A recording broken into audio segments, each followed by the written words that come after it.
السلام عليكم ورحمة الله وبركاته.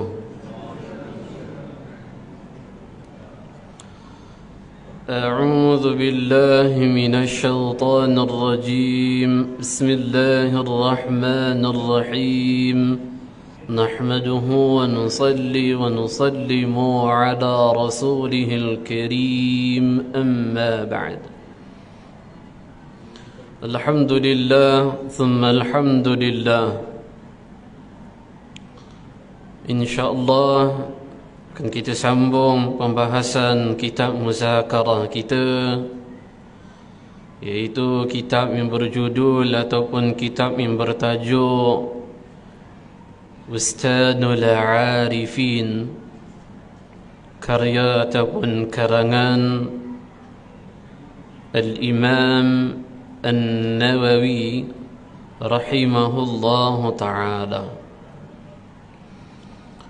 Pada edisi kuliah bulanan kita yang terakhir, ataupun pada edisi kuliah bulanan kita pada bulan lepas,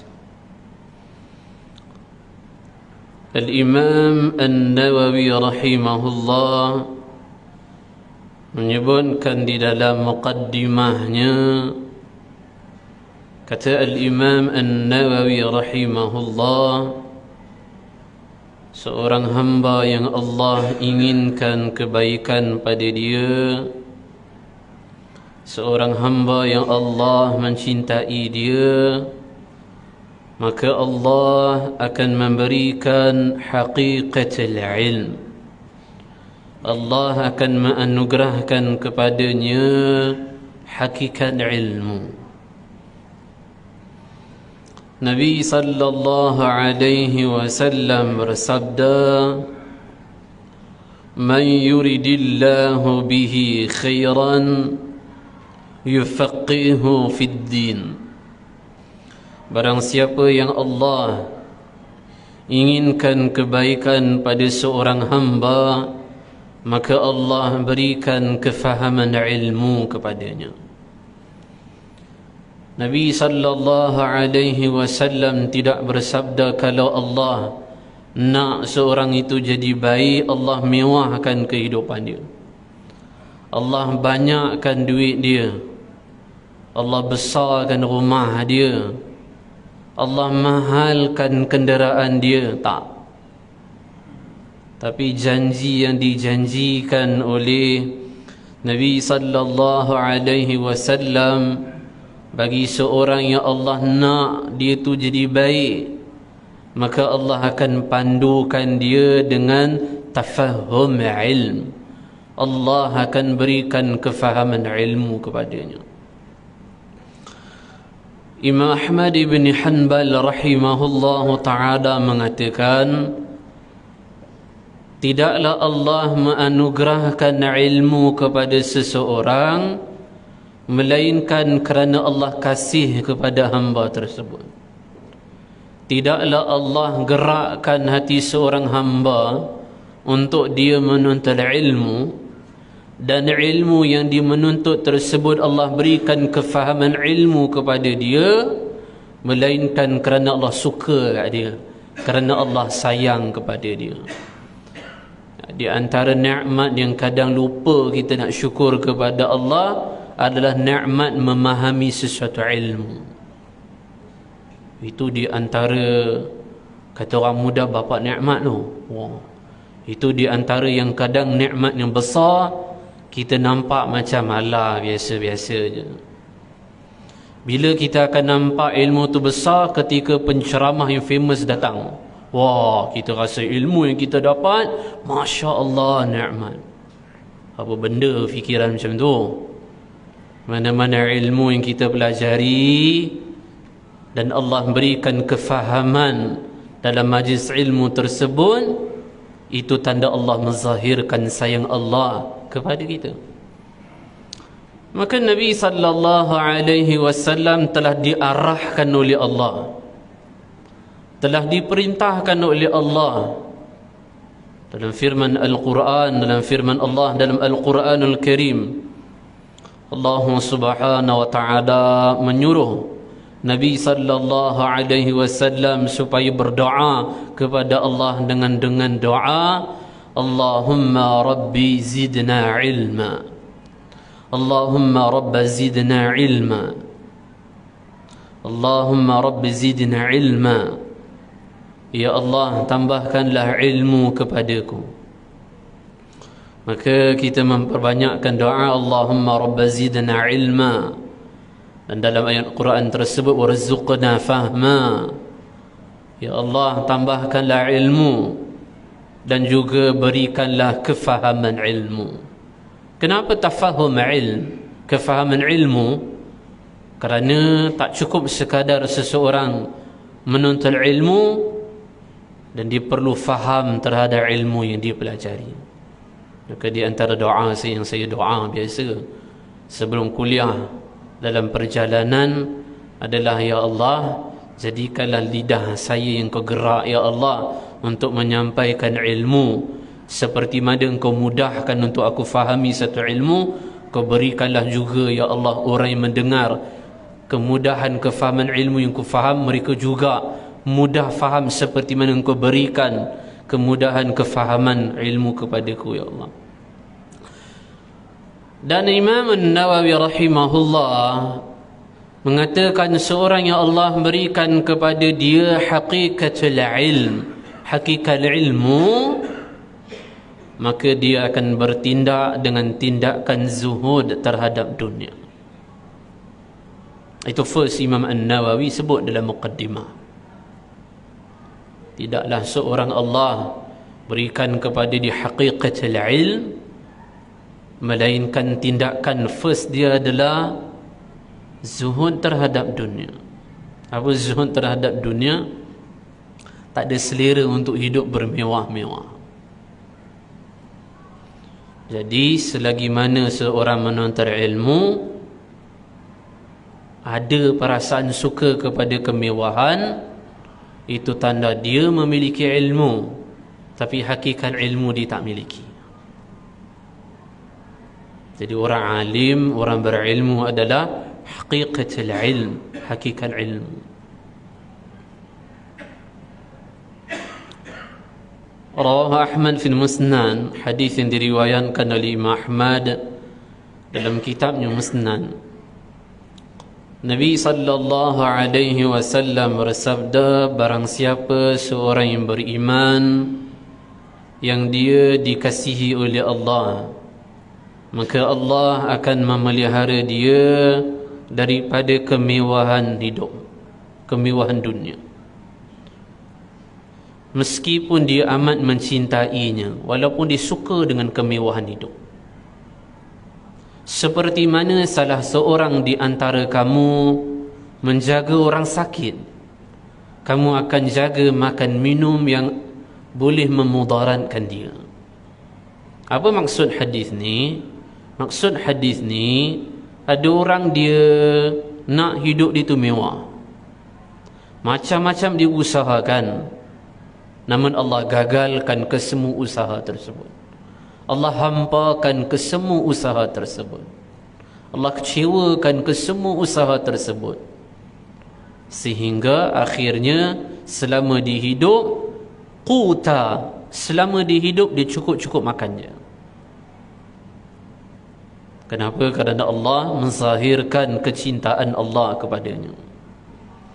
Jadi jangan kecewa satu orang yang dia berusaha untuk memewahkan hidup dia, namun usaha-usaha tersebut digagalkan oleh Allah. Buat bisnes tak jadi, jual emas tak jadi, main saham pun tak jadi, kaya juga, tak mewah juga. Maka di antara kenikmatan Allah adalah Allah menjadikan seseorang itu suka kepada kemewahan, namun Allah lebih suka kepada dia, sehingga kan Allah Ta'ala tak berikan apa yang diingini. Jadi tuan-tuan, puan-puan boleh ambil riwayat ni, share kepada kawan-kawan yang dia rasa kecewa. Kenapa hidup dia tak boleh mewah? Kenapa hidup saya tak boleh jadi have-have? Sekiranya dia tertanya soalan ini sehingga menggelisahkan hati dia, bawakan hadis ini sebagai penawar untuk hati dia. Malik ibn Dinar rahimahullahu ta'ala, Imam Ibn Jauzi rahimahullah ada karang satu kitab yang menceritakan tentang manaqib, biodata, biografi tentang Umar bin Abdul Aziz rahimahullah. Umar bin Abdul Aziz rahimahullah sebelum menjadi khalifah, ia termasuk orang yang kaya. Ia termasuk daripada orang yang ada harta yang banyak. Namun setelah ia menjadi khalifah, Umar bin Abdul Aziz termasuk daripada kalangan golongan asnaf yang berhak menerima harta zakat. Padahal sebelum menjadi khalifah tu dah banyak duit lah. Sepatutnya lepas jadi khalifah lagi banyak duit lah. Tapi tak. Sebab tu kata Malik ibn Dinar, fi hadhihi zaman, pada zaman yang kita tempuh ni, Sayyidul Zahid, penghulu para zahid, orang-orang zuhud, adalah Umar bin Abdul Aziz rahimahullah. Orang tanya pada Malik ibn Dinar, limadha? Kenapa engkau sebut macam tu? Kata Malik ibn Dinar, kerana Umar bin Abdul Aziz terbentang luas kekayaan di hadapannya, namun dia lebih memilih untuk hidup dalam keadaan miskin. Diketepikan soal kemewahan hidup, kekayaan, dia lebih memilih untuk hidup dia sebagai seorang pemimpin yang dalam keadaan termasuk kalangan fuqara wal masakin, fakir miskin. Orang kalau ada Allah berikan haqiqatul ilm, jadi macam Umar bin Abdul Aziz lah. Dia satu orang ustaz yang dia zuhud terhadap dunia. Dia tak akan menggunakan kefasihan membicara ilmu untuk memewahkan hidupnya. Bab ni, perihal ini Imam Al-Ghazali rahimahullah telah membahas panjang lebar di dalam kitabnya Ihya Ulumuddin. Ustaz takut kalau nak sebut pembahasan mengenai ini, sehingga masyarakat biasa jarang dengar pembahasan berkaitan ini.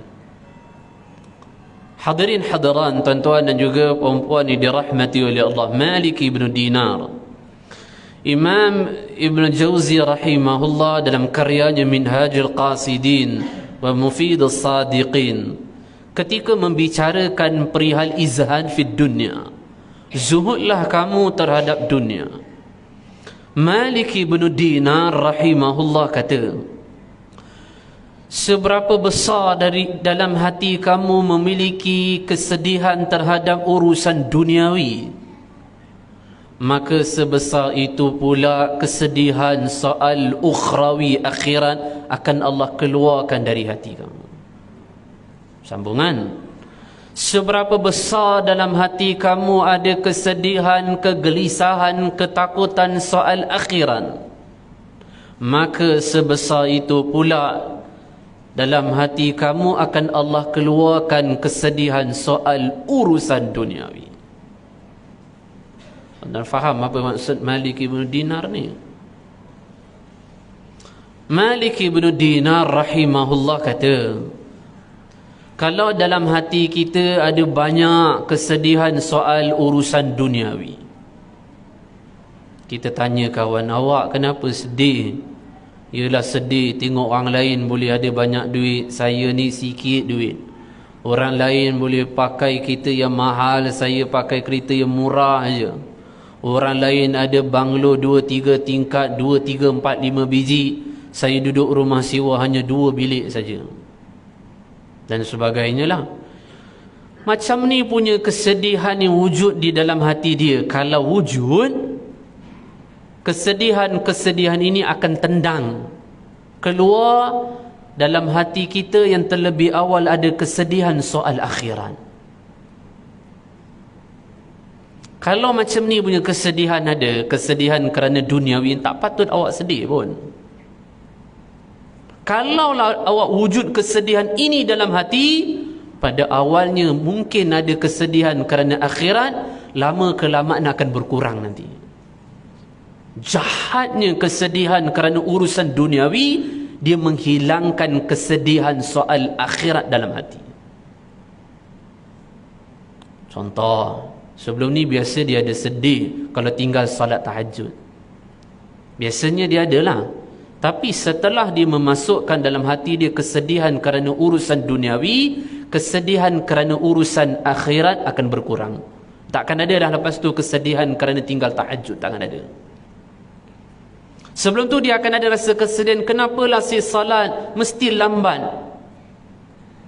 Tapi kerana setelah itu dimasukkan kesedihan urusan duniawi, kesedihan tentang akhirat ini tak akan wujud lagi dalam hati. Bahaya ni. Sehingga kebimbangan dia hanya kerana keduniaan, tak wujud lagi ketakutan soal akhirat, kesedihan soal akhirat. Cerita riwayat neraka boleh menguap lagi. Limadha? Kenapa?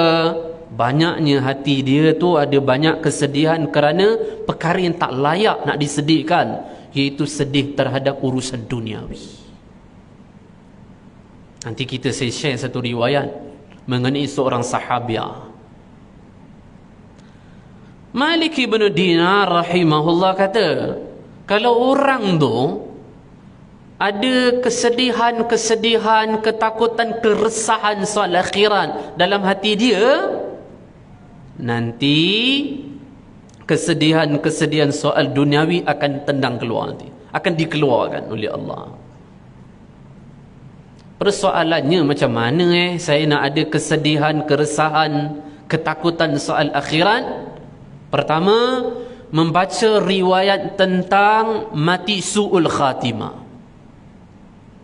Dalam riwayat tu ada orang-orang saleh hidup mereka, tapi mati su'ul khatimah, mati murtad, mati kafir, mati dalam keadaan maksiat. Banyakkan baca riwayat ni. Kedua, memperbanyakkan membaca riwayat mengenai tersiksanya ketika sakaratul maut. Yang ketiga, memperbanyakkan membaca riwayat tentang sempitnya di dalam alam barzakh atau kubur. Yang keempat, memperbanyakkan membaca riwayat tentang mizan. Yang kelima, memperbanyakkan membaca riwayat tentang sirat. Yang keenam, memperbanyakkan riwayat tentang hisab. Banyakkan baca riwayat tentang hisab, iaitu berdiri di hadapan Allah, Allah soal tentang amalan kita. Yang ketujuh terakhir, memperbanyakkan membaca riwayat tentang neraka. Tuan-tuan, kalau hari-hari baca tentang riwayat ini, confirm dalam hati tak ada kebimbangan soal urusan dunia yang akan datang. Takut miskin, takut itu, takut, tak akan ada. Wallahi tak akan ada. Jadi dipenuhi dengan apa dalam hati? Kebimbangan soal, ketakutan soal, keresahan soal kehidupan akhirat yang akan datang. Tuan-tuan akan dihantui dengan perkara ini.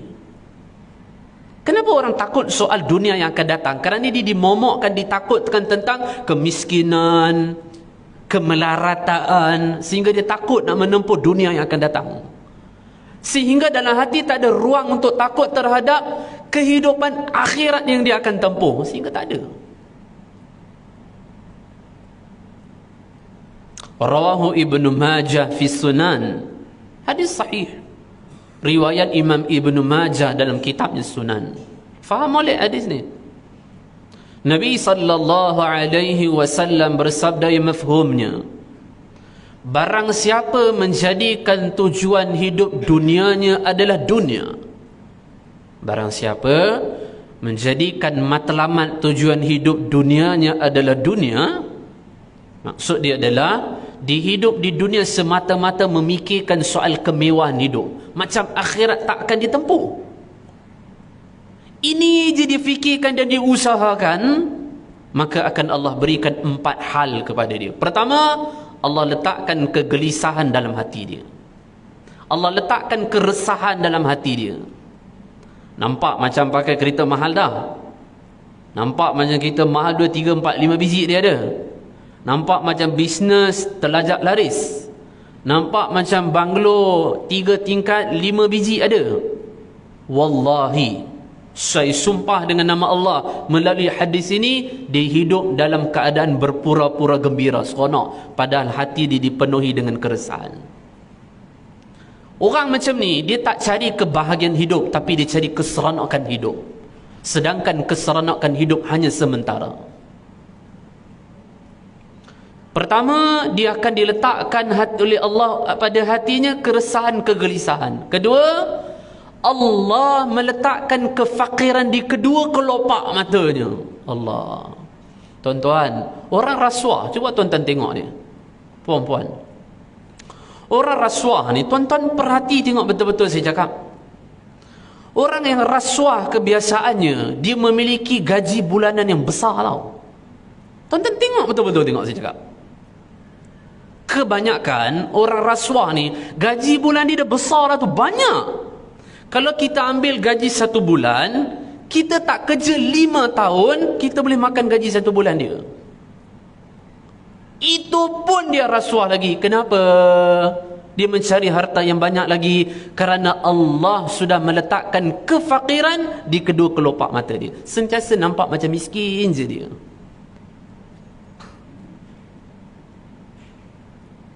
Umar bin Al-Khattab radhiyallahu ta'ala menasihati rakyatnya ketika ia menjadi khalifah.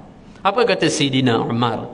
Ya ma'syaral muslimin, wahai orang-orang Islam sekalian, aku menasihati kamu tentang 2 perkara. Pertama, jangan duduk dengan orang-orang kaya, kerana harta yang banyak yang kamu miliki, kamu akan nampak sikit ketika kamu duduk dengan orang kaya. Kedua, aku arahkan kamu duduklah dengan orang-orang miskin, kerana harta yang sedikit yang kamu miliki, kamu akan nampak banyak nanti. Jadi orang yang hidup di dunia memikirkan kemewahan, Allah letakkan kefakiran di kedua kelopak mata dia. Yang ketiga, Allah cerai beraikan urusan dia. Kalau buat kerja tu mesti tak tenang, ada je tak kena nanti. Mesti kerja yang dia buat itu mesti punah punya, mesti ada tak kena punya. Yang keempat, Allah akan mendatangkan rezeki kepada dia seperti mana Allah telah takdirkan untuk dia. Sambungan riwayat ini, barang siapa menjadikan tujuan hidup dunianya adalah akhirat. Okay, Imam An-Nawawi rahimahullah sebut dalam muqaddimah, orang yang dianugerahkan haqiqatul ilm, mereka akan segera melakukan persiapan rapi untuk menghadapi kehidupan akhirat. Maka dalam hadis ini sebut, barang siapa yang menjadikan tujuan matlamat hidup dunianya adalah kesenangan akhirat. Pertama, Allah letakkan sakinah, ketenangan dalam hati dia. Sentiasa hidup tenang, walaupun tak ada hidup banglo lah, walaupun rumah sewa ya, walaupun pakaian dia kita nampak macam asyik-asyik pakai baju tu je, tak ada baju lain ke, walaupun dia memiliki kehidupan sangat sederhana, tapi dia punya hidup sangat-sangat tenang. Maka belilah ketenangan dengan hidup di dunia, memikirkan soal ketenangan di akhirat kelak. Yang kedua, Allah subhanahu wa ta'ala meletakkan qana'ah dalam hati dia. Allah akan letakkan satu perasaan tak mau pulun cari duit. Cukuplah apa yang ada ni, tak payah pulun cari lebih, tak payahlah. Di antara doa Nabi sallallahu alaihi wasallam, ya Rab, ya Allah, jadikanlah keluarga ahli Muhammad quta, cukup makan, jangan ada lebih. Oh, Nabi doa macam tu. Kita lah hari ni umat dia malulah. Doa tu asal minta banyak-banyak aja. Padahal sunnah dalam doa Nabi soal rezeki, Nabi minta kepada Allah quta, cukup makan. Bukan pada Nabi je, ahli keluarga Nabi juga. Dia akan ada satu selera sifat, tak payah pulun lah cari banyak-banyak. Imam Ibn Jawzi rahimahullah menyebutkan syair perihal qana'ah. Kata Imam Ibn Jawzi rahimahullah, ada orang hidup zahirnya seperti orang kaya, tapi hati dia macam orang miskin. Ada orang zahirnya seperti orang miskin nampaknya, tapi hati dia macam orang have-have, hati dia macam orang kaya. Yang ketiga, Allah satukan akan urusan dia. Buat kerja apa pun mesti akan dimudahkan oleh Allah pada urusan tersebut. Yang keempat, Allah mendatangkan rezeki kepada dia dalam keadaan tunduk hina rezeki itu kepada dia. Maksud dia tak payah pulun sangat cari duit untuk menyelesaikan hutang dia. Sentiasa Allah akan mudahkan. Tak ada istilah penat dia dalam mencari duit, tapi malah dia sentiasa cukup dalam soal rezekinya. Saya suka kitab ni, soal Muqaddimah Imam An-Nawawi. Saya jatuh cinta sungguh. Sebab tu saudara seangkatan umur dengan saya yang ada di sebelah kanan kacak orangnya. Kata apa kacak? Nak tawaduk sungguh. Abang Zul kacak orangnya. Nah, kacak. Dia pun kacak juga, sebab tu dia kata orang kacak. Abang Megat nak juga? Boleh lah. Sebab tu bila Ahmad Zakir minta kuliah saya kat sisi fikir, dan sahabatnya Abang Ashraf berikan usul syur untuk mengajar kitab ini, Bustanul Arifin. Hadirin hadiran, tuan-tuan dan juga puan-puan yang dirahmati oleh Allah, mengakhiri soal ni, kemudian kita sambung nanti insya-Allah mengenai amma ba'du. Betul amma ba'du. Ada satu kisah Anas bin Malik radhiyallahu taala anhu meriwayatkan kisah mengenai ibunya, iaitu Ummu Sulaim radhiyallahu taala anha. Ummu Sulaim, saya tak cerita detail lah siapa Ummu Sulaim apa dan sebagainya, direct pada cerita ni terus. Ummu Sulaim radhiyallahu taala anha nikah dengan Abu Talha radhiyallahu taala anhu. Abu Talha ini antara orang yang memiliki kekayaan juga. Jadi kebun yang besar. Ketika turun ayat Al-Quran, lan tanalul birra hatta tunfiqu mimma tuhibbun, lan tanalul birra hatta tunfiqu mimma tuhibbun, tak sempurna akan kebajikan kamu melainkan kamu menafkahkan apa yang kamu sukai. Tuan-tuan apa suka? Banglo, nafkahkan. Kerana tak sempurna kebaikan melainkan menafkahkan, menginfakkan apa yang kita suka. Apa tuan-tuan suka dalam hidup? Ustaz, apa barang, rumah, kenderaan? Saya ni levelnya suka salat tahajud. Oh, okeylah. Alhamdulillah. Jangan korbankanlah. Tak apalah, saya suka tahajud, saya korbankan, tak payah tahajud. Itu janganlah. Tapi kalau suka soal urusan duniawi, tak sempurna tau kebaikan kita tau, melainkan kita korbankan itu. Antaranya diamalkan oleh Abu Talha. First time Abu Talha dengar ayat Al-Quran ini, terus jumpa Nabi SAW. Saya ada kebun kurma, indah, besar, mahal kalau dijual. Maka inilah kebun yang paling saya suka, maka saya infakkan pada fi sabilillah. Kerana tak sempurna kebaikan, kata Allah, melainkan kamu menafkahkan, kamu infakkan apa yang kamu suka. Nikah dua ni, sahabat dan sahabiah, melahirkan beberapa anak atau beberapa orang anak lelaki. Pada satu hari, anak lelaki mereka menemui ajal kematian. Ketika itu Abu Talha ada kat masjid, lepas Isyak baru balik. Ummu Sulaim kata, wahai ya ahli, wahai keluargaku, wahai orang yang ada dalam rumahku, siapa-siapa jangan cerita kesedihan ini kepada Abu Talha, melainkan ketika dia balik aku sendiri yang menceritakan padanya. Semua nak tunjukkan relax sudah, nampak tenang sudah, biar aku sendiri yang ceritakan. Lepas Isyak Abu Talha balik, Ummu Sulaim buat apa? Masakan yang sedap diberikan kepada suaminya Abu Talha. Maka Abu Talha balik dalam keadaan hati yang tenang, hati yang suka, seronok, kerana dimasak oleh isterinya Ummu Sulaim. Lepas dah kenyang perut, dah makan, Duduk kejap, mereka ke tempat tidur. Datanglah Ummu Sulaim di tempat tidur dalam keadaan ia menghias dirinya dalam keadaan sangat cantik. Tidurlah mereka di waktu malam ini dalam keadaan mereka setubuh. Kemudian setelah daripada setubuh, sebelum daripada tidur,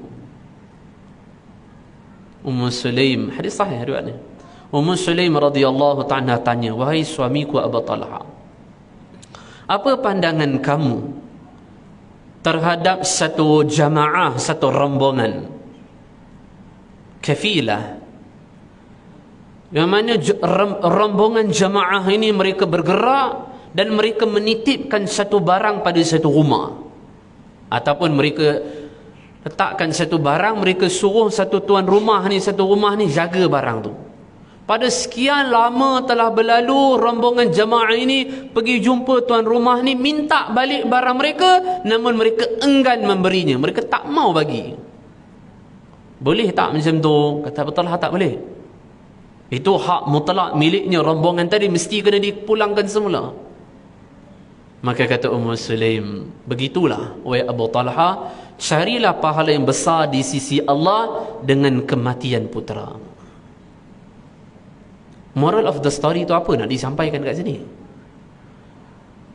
Pertama, Ummu Sulaim memiliki ketenangan dalam menyelesaikan masalah yang besar yang dihadapi. Ummu Sulaim memiliki ketenangan dalam menyelesaikan atau menghadapi ujian yang sangat besar. Kenapa? Bila hati seorang kosong daripada inginkan kemewahan dunia dan memikirkan soal akhirat, setiap ujian yang besar yang dia hadapi, dia akan hadapi dalam keadaan penuh ketenangan. Bukan kata Ummu Sulaim jenis tak sayang anak, bukan. Tapi nak bagi tahu, satu orang yang memikirkan kesusahan akhirat, tidak ada mana-mana kesusahan dunia membebankan dia. Yang kedua, moral of the story nak bagi tahu Ummu Sulaim ni wanita solehah. Dia tak mau suaminya balik terus cerita, emosi terganggu, makan tak mau, apa pun tak mau. Sehingga ia menghadap suaminya dengan penuh kasih sayang, bagi makan, setubuh dulu, kemudian baru cerita. Kenapa orang nampak susahnya kehidupan dunia ini, besarnya ujian, besarnya kehidupan dunia? Kerana kurangnya pengetahuan dia terhadap susahnya kehidupan akhirat. Orang tu renung betul-betul tentang mizan, sirat, neraka, betul-betul dia renung, dia akan nampak, kesusahan akhirat adalah kehidupan yang sangat susah. Jadi tidak ada mana-mana kesusahan dunia yang akan membebankan dia. Tak ada. Hadirin hadiran, tuan-tuan dan juga perempuan yang dirahmati oleh Allah Subhanahu wa taala. Fi riwayah, dalam satu riwayat, Nabi sallallahu alaihi wasallam bersabda, barang siapa bangun di waktu pagi memiliki badan yang sihat. Kedua, memiliki makanan pokok pada hari tersebut. Maksudnya dia ada cukup makan pada satu hari itu. Yang ketiga, memiliki hubungan baik di antara sesama. Maka dia telah memiliki kenikmatan dunia dan segala isinya. Barang siapa mencari hidup lebih daripada tiga ni, dia cari ketenangan hidup, maka sebenarnya dia mencari keresahan hidup. Simple kan hidup? Awak bangun pagi ada sihat badan, alhamdulillah. Awak bangun pagi cukup makanan satu hari, hubungan isteri, suami, tempat kerja, bos dan sebagainya baik, alhamdulillah. Apa mau lagi? Taklah saya ni mau macam duit tu lebih-lebih. Awak mencari keresahan dalam hidup awak. Maka Imam An-Nawawi rahimahullah mengatakan, di antara sifat seorang hamba yang Allah berikan haqiqatul ilm, itulah keadaannya, maka dia akan memiliki sifat zuhud terhadap dunia. Amma ba'du, betul? Muka surat 2. Amma ba'du, betul ke? Dan aku bersaksi ke? Amma ba'du, dan aku bersaksi ya.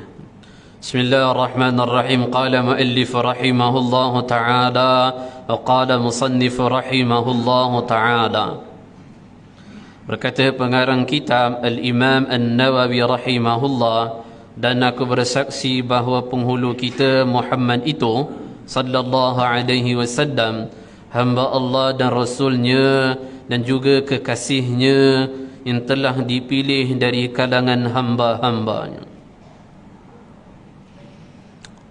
Rawah Al-Bukhari wal Muslim fi sahihaihima. Hadis yang diriwayatkan oleh Imam Bukhari dan juga hadis ini diriwayatkan oleh Imam Muslim. Nabi sallallahu alaihi wasallam bersabda, perbezaanku berbanding nabi-nabi sebelumku adalah seperti satu bangunan. Satu bangunan al-jamil, dia indah sangat bangunan tu. Al-kabir, bangunan ni bukan sekadar indah tapi dia besar sangat bangunan ini. Nampak cantik. Maka ada orang-orang yang mengelilingi bangunan ini. Dia round, dia tengok bangunan mewah ni, besar ni. Ternyata dia menemui satu cacat, celah, iaitu tak terletak satu batu bata pada hujung bangunan itu, sehingga nampak cacatlah bangunan ini. Kalau diletak satu batu bata ini, maka telah sempurnalah keindahannya. Dan satu batu bata yang tak terletak itu adalah aku, kata Nabi sallallahu alaihi wasallam. Baginda Nabi sallallahu alaihi wasallam adalah semulia-mulia orang yang dahulu dan orang-orang yang terkemudian daripada segala makhluknya. Makhluk yang paling mulia, paling bersih zahir batin, paling sempurna dan paling arif, kenal akan Allah Ta'ala. Rawah Al-Bukhari wal Muslim fi sahihihima, atau yakni rawah Al-Bukhari fi sahih. Nabi sallallahu alaihi wasallam bersabda, aku tidur di waktu malam tadi dan telah aku bermimpi. Aku diberikan laban susu.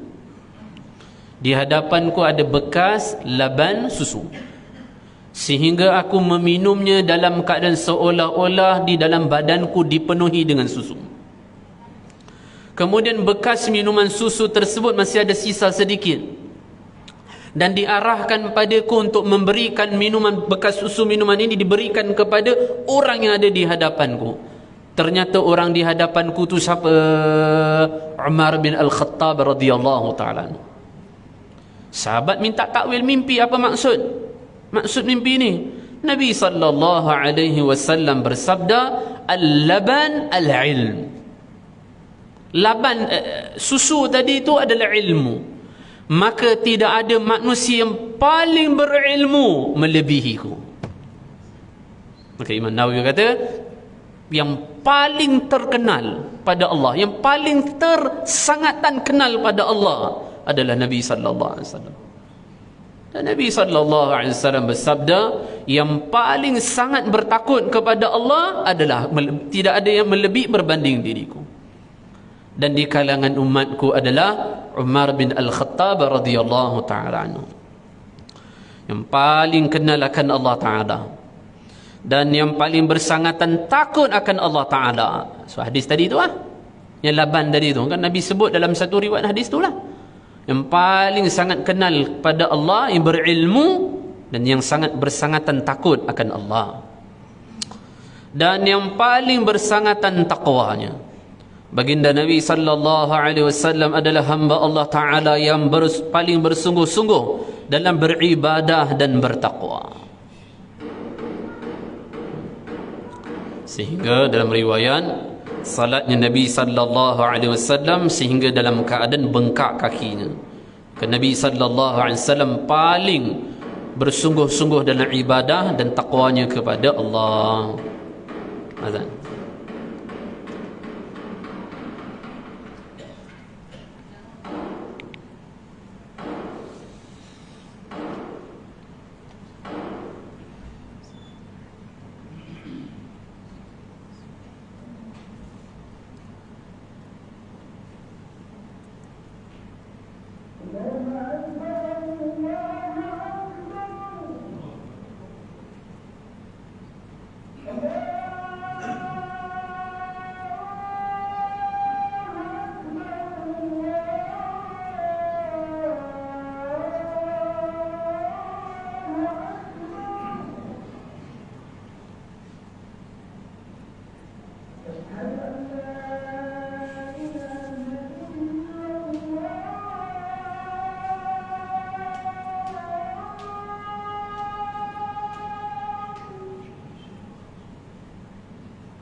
أعوذ بالله من الشيطان الرجيم.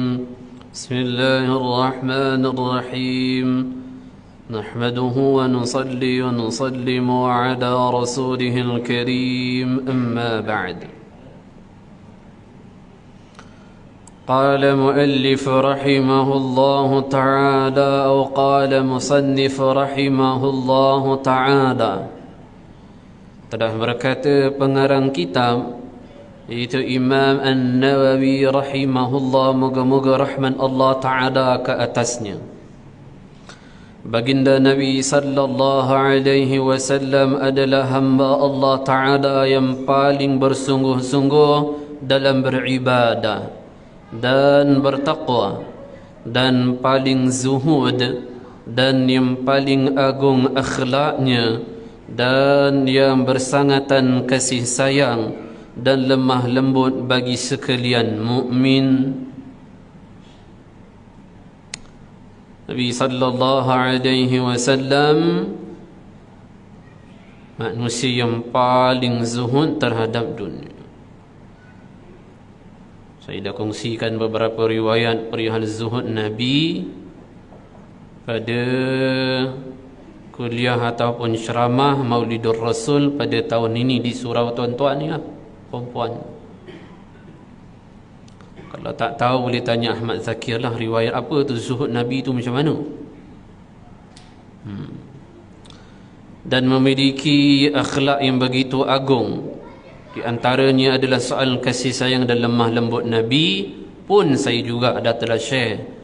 Bagaimana keadaan Nabi mendekati orang-orang miskin, Nabi bersenda gurau dengan mereka.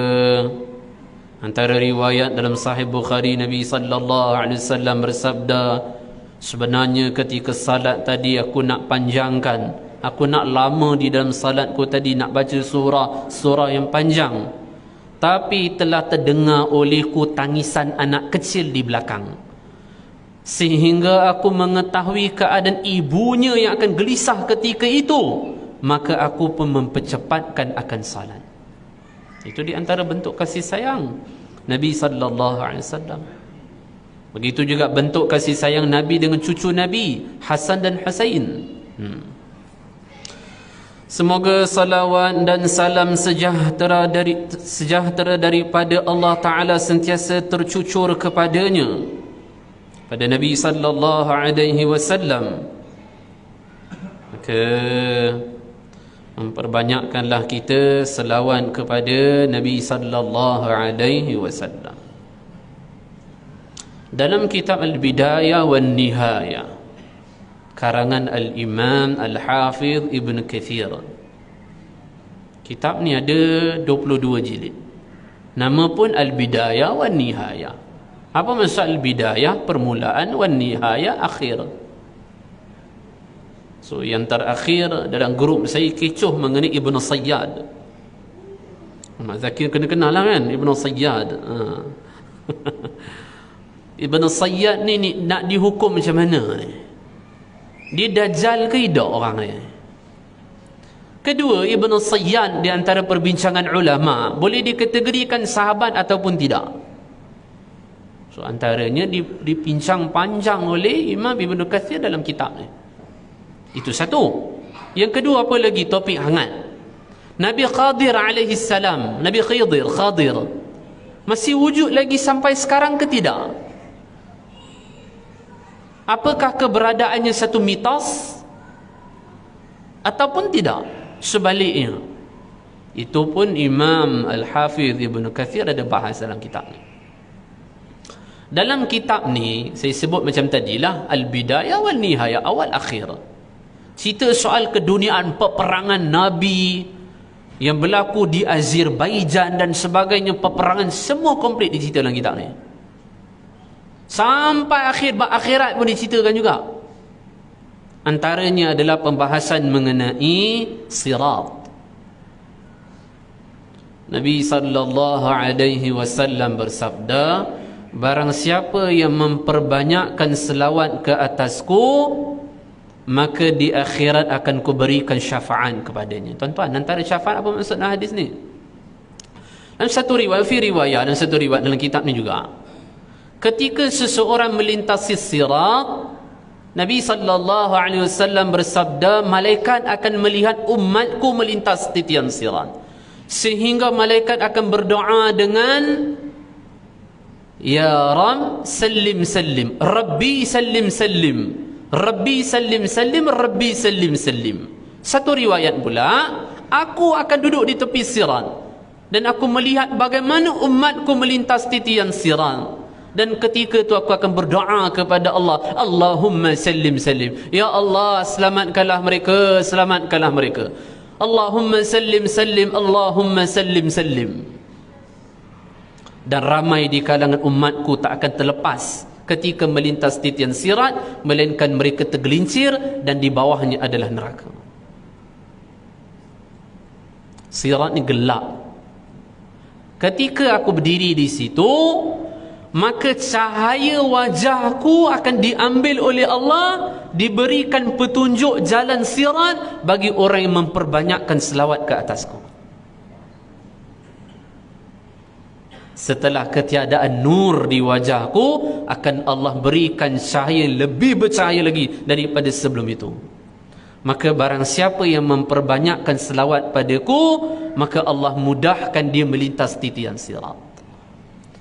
Sirat Perkara yang besar tu, itu pun boleh diselesaikan oleh Allah dengan asbab wirid, amalan, zikir, selawat. Apatah lagi kecilnya urusan dunia ini. Urusan akhirat, sirat tu besar. Itu pun Allah boleh selesaikan dengan asbab amalan selawat. Apatah lagi dunia yang kita sangkakan besar masalah tu, lagi sebenarnya lagi besar sirat lagi. Maka selesaikanlah masalah kita juga dengan di antara amalan memperbanyakkan selawat ke atas Nabi sallallahu alaihi wasallam. Riwayat mengenai selawat pun tuan-tuan boleh minta ke Ahmad Zakir lah, betul tak? Kan ada simpan kan saya punya rakaman. Kita buat Google Meet tu. Okeylah, kita bagi habis ni Semoga selawat dan salam sejahtera daripada Allah Ta'ala sentiasa tercucur kepadanya dan kepada sekalian Nabi-Nabi dan keluarga mereka serta sahabat dan pengikut-pengikut mereka sampai ke hari kiamat. Sebanyak mana ingat akan Allah Ta'ala oleh orang-orang yang ingat, dan sebanyak mana lupa akan dia oleh orang yang lupa. Jadi banyaklah. Seberapa banyak Allah ingat kepada orang yang ingat kepadanya, dan seberapa banyak Allah lupa kepada orang yang lupa kepadanya. Amma ba'du. Lepas amma ba'du, Imam An-Nawawi akan cerita sampahnya dunia ni. Tak ada benda dunia ni. Tuan-tuan, kalau ada kitab lah tuan-tuan beli, tuan-tuan punya balik, tuan-tuan baca tengok apa saya kata. Betul ke tidak? Dan ada syair-syair yang sangat indah berkaitan mengenai kehinaan dunia. Liciknya dunia ini nak buat hidup kita resah ni, sampai mati kita resah. Maka bagi saya muqaddimah antara yang menarik. Tak sempatlah kita nak syarah pada malam ni, tapi insya-Allah lah pada edisi kuliah bulanan yang akan datang sebelum nak masuk tahun depan, insya-Allah bulan 12 kalau kita sempat kita syarah nanti insya-Allah.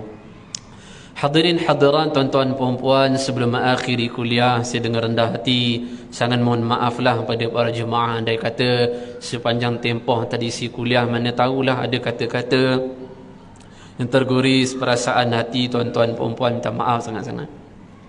Yang seterusnya, saya ada harapan yang besar daripada para jemaah muslimin musliman.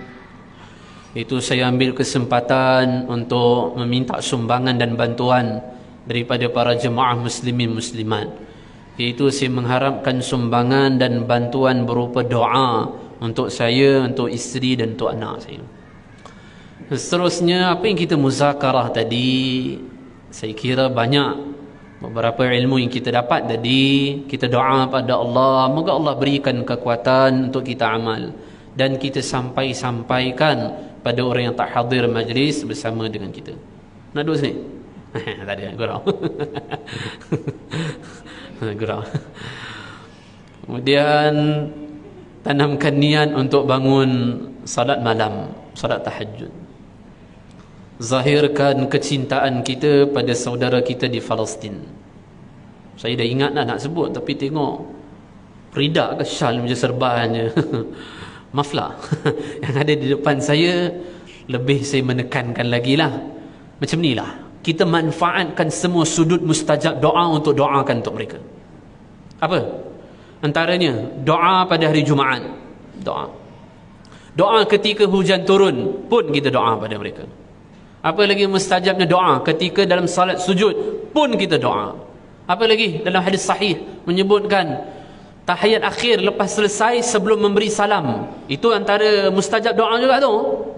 Lepas habis tahiyat sebelum memberi salam pun kita doa. Apa lagi di antaranya? Ketika waktu tahajud pun kita bangun dan kita doakan untuk mereka. Seterusnya, sebelum tidur nanti, maafkan kesalahan saudara muslim di belakang kita yang kita tak tahu apa salah mereka dengan kita, dan juga hilangkan hasad dengki dalam hati kita terhadap saudara muslim yang lain, kerana ia merupakan amal yang mudah masuk dalam syurga seperti riwayat Anas bin Malik dan juga Abdullah bin Amru. Anas bin Malik mengatakan berlaku riwayat kisah ni kepada Abdullah bin Amru, kerana Abdullah bin Amru pergi jumpa sahabat yang Nabi kata kejap lagi lalu jalan ni, dia ni ahli syurga. Nabi sebut 3 kali. Abdullah bin Amru tak puas hati, dia nak tahu juga apa amalan kawan ni, sahabat ni, sehingga dia pergi tidur. Ditipu, dia kata Amru ni bergaduh dengan aku. Amru maksudnya bapa aku bergaduh dengan aku, sehingga tak ada tempat tidur, aku nak tidur rumah engkau. Tapi dia nak korek lah sebenarnya Abdullah bin Amru. Ternyata amalan, riwayat tu panjang sikit, tapi amalan yang mudah masuk dalam syurga yang disebutkan riwayat ni adalah hilangkan hasad, dengki dalam hati. Kemudian akhir kalam yang baik itu datang daripada Allah, silap kelemahan kekurangan datang daripada diri saya sendiri. Hakikatnya qadrihi khairi syarri min Allah Ta'ala. Hakikatnya segala sesuatu baik yang buruk kullu min indillah. Kesemuanya hakikat datang daripada Allah Subhanahu wa taala. Wallahu taala a'lam bis-shawab. Ila al-ma'ab. Wassalamu alaikum warahmatullahi wabarakatuh.